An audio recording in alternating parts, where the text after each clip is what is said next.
Joseph qui vient au plateau pour la vie, qui s'intéresse aujourd'hui à un dispositif important et de la sécurité routière, un dispositif important pour la sécurité routière. Il veut nous parler de l'airbag. Oui. Bonjour Joseph, comment vous allez? Je vais bien. Et... Vous allez bien? Oui. Vous allez super bien? On va parler de l'airbag aujourd'hui. Hein. Oui. L'airbag, qu'est-ce qu'on doit en savoir? Déjà, qu'est-ce que l'airbag? Tout le monde n'est pas, on est censé savoir, mais bon, pas tout le monde. Je crois. Ouais, il faut dire que ça peut toujours servir, le rappel. Oui, l'airbag, c'est une membrane qui peut être en plastique ou en toile, qui est disposée dans une voiture à des endroits différents et qui se déclenche lorsqu'il y a un accident pour protéger, qui se gonfle pour protéger les occupants de la voiture contre la percussion de certains équipements de la voiture. C'est cela. Pour le chauffeur, le volant. Pour ceux qui sont assis devant, c'est de leur éviter de percuter les vitres. Ceux qui sont en arrière, de percuter par exemple les sièges avant. Donc ce matériel est aujourd'hui dans presque toutes les voitures, surtout dans les voitures qui datent de 2005. Donc voilà à peu près défini l'airbag. Et donc c'est un dispositif de protection des occupants d'une voiture en cas d'accident. Et si Daniel est prêt, s'il peut nous lancer la vidéo pour qu'on voit à peu près de quoi nous sommes en train de parler. Voilà. L'airbag, on comprend aisément. En anglais, voilà. Ça veut dire sac. Donc, vous voyez, à l'écran, il y a une voiture. Ça veut dire sac à air. Oui, ça veut dire sac à air. En français. À l'écran, vous avez deux voitures. La première qui est en haut n'est pas munie d'airbag. Et la seconde en bas est outillée d'airbag. Donc, en cas d'accident, cette vidéo a été prise lors d'un crash test. Et lors d'un accident, le premier conducteur prend tout le coup du choc dans la poitrine. Or, la deuxième personne a été sauvée par l'airbag qui s'est interposé entre le volant et la personne. Donc, lors d'un choc frontal surtout, il faut dire qu'un airbag sauve, dans 25%, ça évite la mort. Dans 25% des cas d'accident mortel. Et dans choc frontal, ça diminue de 25% le risque de mourir. Si la personne a porté sa ceinture de sécurité. Ce qui veut dire que sans ceinture de sécurité, vous courez plus de risques encore de mourir. Et quand il n'y a pas les deux, ni airbag, ni ceinture de sécurité, c'est que vous êtes vraiment mal barré. Vous courez de gros risques s'il y a un accident qui se produit. Déjà, commencer par mettre la ceinture de sécurité et avoir un sac à air ou bien l'airbag, le coussin gonflable de sécurité qui soit là à sa place. Mais est-ce que vous pouvez nous expliquer comment ce dispositif de protection marche? Comment est-ce qu'il se déclenche? Alors, comme on vient de le dire, c'est un dispositif qui est mis systématiquement dans toutes les voitures, surtout les voitures qui sont produites dans l'Union européenne aujourd'hui. C'est une obligation que ces voitures soient munies d'airbag. Et on voit cette inscription sur tous les volants qui sont munis, toutes les voitures qui sont munies d'airbag. Donc ça sert à protéger les gens en cas de collision. Et comment? C'est un dispositif qui, dans son fonctionnement, suit 5 étapes. La première étape, c'est qu'il y a des capteurs qui sont disposés de part et d'autre de la voiture. Donc depuis l'avant jusqu'à l'arrière, il y a des capteurs qui détectent les collisions, qui détectent les accidents. Et donc quand il y a un choc, ces capteurs captent le signal qu'ils envoient à un calculateur.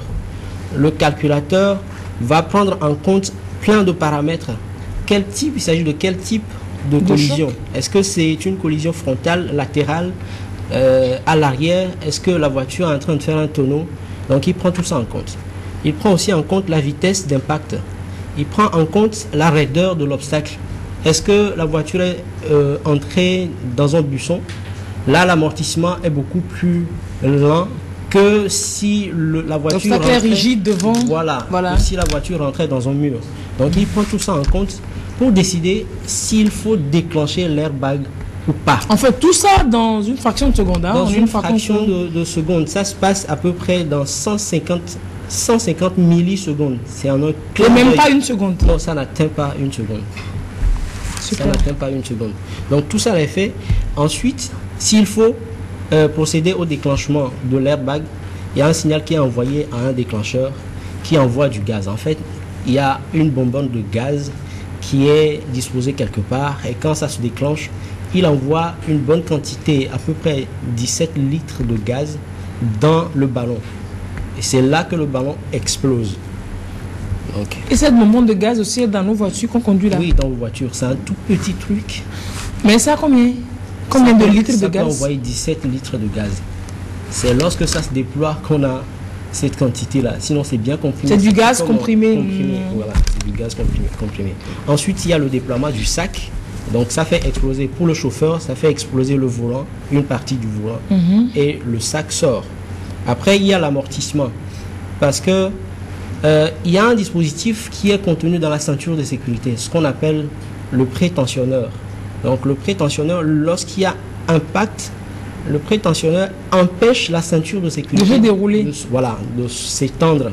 L'élasticité est arrêtée. Donc, c'est pour empêcher la victime de sortir de son siège. Et donc, lorsque la victime sort légèrement, le ballon gonflable, le coussin gonflable vient amortir sa rencontre avec le volant. Donc, ça empêche la rencontre avec le volant et ensuite ça se dégonfle immédiatement. Pourquoi? Parce que si ça ne se dégonfle pas, ça risque de bloquer la victime. D'étouffer même la victime, bien sûr. Et ça empêche les sauveteurs d'intervenir. C'est cela. Donc, et vous parliez tantôt de ce dispositif de la ceinture de sécurité. Oui. On remarque bien que quand on tire la ceinture très fortement, elle se bloque, voilà, elle ne tire pas. Mais voilà, quand on la tire, quand on la sort lentement ça va. Sort. Mais quand on sort la ceinture de façon assez brusque, et voilà, c'est ça le rôle. Elle se bloque. C'est bien. Voilà. Donc c'est comme cela que le airbag il fonctionne. Oui. Est-ce qu'on sait à quelle vitesse un accident peut déclencher le déploiement de l'airbag? Disons que c'est entre 15 et 30 km/h. Quand vous êtes en voiture, entre 15 et 30 km/h, un choc, une collision peut faire déclencher l'airbag. Mais moins de 15 km, la voiture suppose, le système suppose que la ceinture de sécurité suffit pour empêcher une blessure à la personne dans la voiture. Mais je me dis qu'à cette vitesse, est-ce que le déploiement de l'airbag, la vitesse à laquelle l'airbag va sortir, est-ce que cela ne constitue pas un danger pour les occupants de la voiture eux-mêmes, pour le conducteur? Voilà, la vitesse, le thorax, toute la poitrine, ça va tout écraser. Parce que, vous savez, l'airbag sort à une vitesse de 300 km/h. 300 km/h. 300 km/h. Entre 250 km/h sur certaines voitures jusqu'à 300 km/h.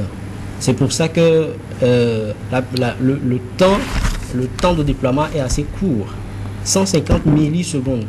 Donc ça sort à 300 km/h et à cette vitesse-là, ça peut blesser. Et ça blesse des gens. Le premier risque sur les airbags, c'est lorsque ça ne se déclenche pas lors de l'accident, lors de l'impact, quand ça ne se déclenche pas. Généralement, c'est dû à certains défauts d'entretien. Donc, il y a un accident. Entretien? Oui. De l'airbag? De l'airbag. Dites-moi tout. Donc, en fait, l'airbag, ce n'est pas l'airbag même, le sac même qui s'entretient. Mais il faut que les mécaniciens révisent les détecteurs. Ils savent là où ça se trouve? Ben, quand on est bien formé. En tout cas, des mécaniciens sous nos yeux, il y en a certains, tu te demandes si te foire ta voiture, si tu la répares. Mais si on voit la voiture mécanicien avec un mal de tête, il te revient avec peut-être le cancer. Hein. Oui, puisque nous sommes à l'écran, si un mécanicien n'est pas formé pour l'entretien de l'airbag, vaut mieux qu'il n'y touche pas. Qu'il n'y touche pas. Déjà, disons que c'était compliqué de trouver un mécanicien assez bien formé. Pouvez nous parler de l'airbag sur ce plateau? Absolument. Nous avons cherché, hein. On a cherché. Donc, l'entretien, c'est juste sur les capteurs, le système électrique qui envoie le signal. Il faut juste vérifier si le courant passe normalement. Et donc ça s'arrête là. Même, le système là, il se trouve où? Mais ça dépend de la voiture. Ça dépend de la voiture et c'est un peu partout. Généralement, le détecteur est positionné à l'avant de la commande de vitesse. Donc c'est pour pouvoir constater la décélération de la voiture. Quand il y a un impact, c'est que la voiture arrête d'accélérer. Oui. Donc il y a ce système-là qui est positionné à l'avant de la commande de vitesse pour pouvoir constater au plus tôt le choc. Donc, mais le capteur n'est pas seulement là, c'est un peu partout sur la voiture parce qu'aujourd'hui il y a des airbags qui sortent des portières. Ça c'est sorti, mais ça c'est pas sorti. Hein. Le volant a explosé, l'airbag est sorti, mais c'est pas gonflé. Oui, en fait, ça c'était juste une démonstration. C'était pour montrer comment ça sort du volant. Donc il y a aujourd'hui, même sur certaines voitures, jusqu'à 12 airbags. Il y a des airbags en haut, au plafond. Il y a des airbags sur le coffre, le capot en avant, pour protéger la vitre. Donc quand il y a un choc... La pare-brise. La pare-brise. Quand il y a un choc et que... le pare-brise. Bon, c'est le pare-brise, la pare-brise, le pare-brise. Vous voyez, ça peut arriver, hein? Là, il y a un airbag qui la vitre, j'avais dit. Qui protège même les portières. Qui protège même les portières. Là, c'est un airbag pour la vitre. Comme ça, quand ça percute quelqu'un, par exemple, dans des accidents, quand la voiture... oui, vous voyez. Voilà. Quand ça percute un cycliste, un Z de Togo qui vient se coucher sur ta vitre. Dans la vitre. C'est l'airbag qui amortit le choc. Voilà, donc il y en a un peu partout. Sur la voiture, il y en a même à l'arrière de la voiture. Mais ça, c'est super bien pour la sécurité humaine. Qu'est-ce qu'on ne ferait pas? Voilà. Mais ça, c'est pas sur nos voitures qui datent de... Je ne sais pas quelle année, hein? Donc, par rapport à l'entretien, il faut dire que pour les voitures qui datent d'avant 2005, l'airbag est conçu pour fonctionner jusqu'à 10 ans. Donc, et après 10 ans, qu'est-ce qu'il y a? Après les 10 ans, le ballon devient poreux. Bon, considérons que les voitures, la voiture, on l'a utilisée pendant 10 ans là-bas, on l'envoie ici. C'est que... c'est-à-dire qu'on n'a pas d'airbag, quoi. Vous n'en avez pas. Vous n'en avez pratiquement pas. Ok. Donc pour les voitures d'après 2005, elles sont conçues, enfin les airbags sont conçus pour durer jusqu'à 15 ans. Au-delà de 15 ans, il faut les faire remplacer, mais ce n'est pas disponible ici. Donc il faut remplacer la voiture. Donc, bref, c'est-à-dire que les anciennes voitures là, c'est-à-dire que déjà, c'est pas trop de sécurité. Ouais, pas trop. S'il y a des gens qui les laissent tomber pour acheter de nouvelles, c'est parce que. Voilà. Ok. Donc on a parlé du premier risque. Le second... Donc je veux préciser que nos voitures là, c'est-à-dire qu'on n'a pas d'airbag. La plupart, non. Vous savez, et malheureusement, on n'a pas de technicien sur nos cieux ici, bon pas sur nos cieux, mais oui, voilà, ici, pour remplacer les airbags avec sécurité. Et puis voilà, confiance avec confiance. Voilà. Ben, si on dit que ce qu'on n'en a pas, c'est qu'on n'en a pas trouvé. S'il y a quelqu'un qui en connaît, il y a quelqu'un qui en fait, ce serait super bien de se signaler. On vous recevra pour en parler. Absolument. On vous enverra, on vous verra tester ça sur vos propres véhicules avant de nous envoyer. Donc ça, c'est le premier risque, c'est quand l'airbag ne se déclenche pas immédiatement lors de l'impact. Donc après, quand il y a des sauveteurs qui sont en manœuvre, c'est possible que ça se déclenche après. Mais ça peut faire des dégâts, non? Ça peut faire des dégâts parce que ça projette, tout ce qui est en contact, ça projette très loin. À 300 km/h, vous voyez à peu près. Ensuite, l'airbag est associé au prétentionneur, comme nous venons de le dire. C'est quoi le prétentionneur? C'est le système détecteur qui est au niveau de la ceinture de sécurité qui bloque la ceinture. Super. Voilà. Donc, lorsque l'airbag n'est pas associé au prétentionneur, c'est que quand l'airbag sort, la victime va le rencontrer de plein fouet. Parce qu'il faut que la ceinture de sécurité empêche la personne de se projeter. Voilà, sur l'airbag. Donc la rencontre de plein fouet entre la personne et l'airbag, c'est assez risqué. Oui, c'est très risqué déjà. Donc, ça m'amène à vous demander, à poser la question par rapport aux gens, à certaines personnes qui conduisent, la poitrine et même les cuisses déjà proches du volant, sont rapprochées du volant comme ça. Il n'y a pratiquement pas d'espace entre le volant et soi. On ne doit pas être super bien. Du volant à moins de 25 cm.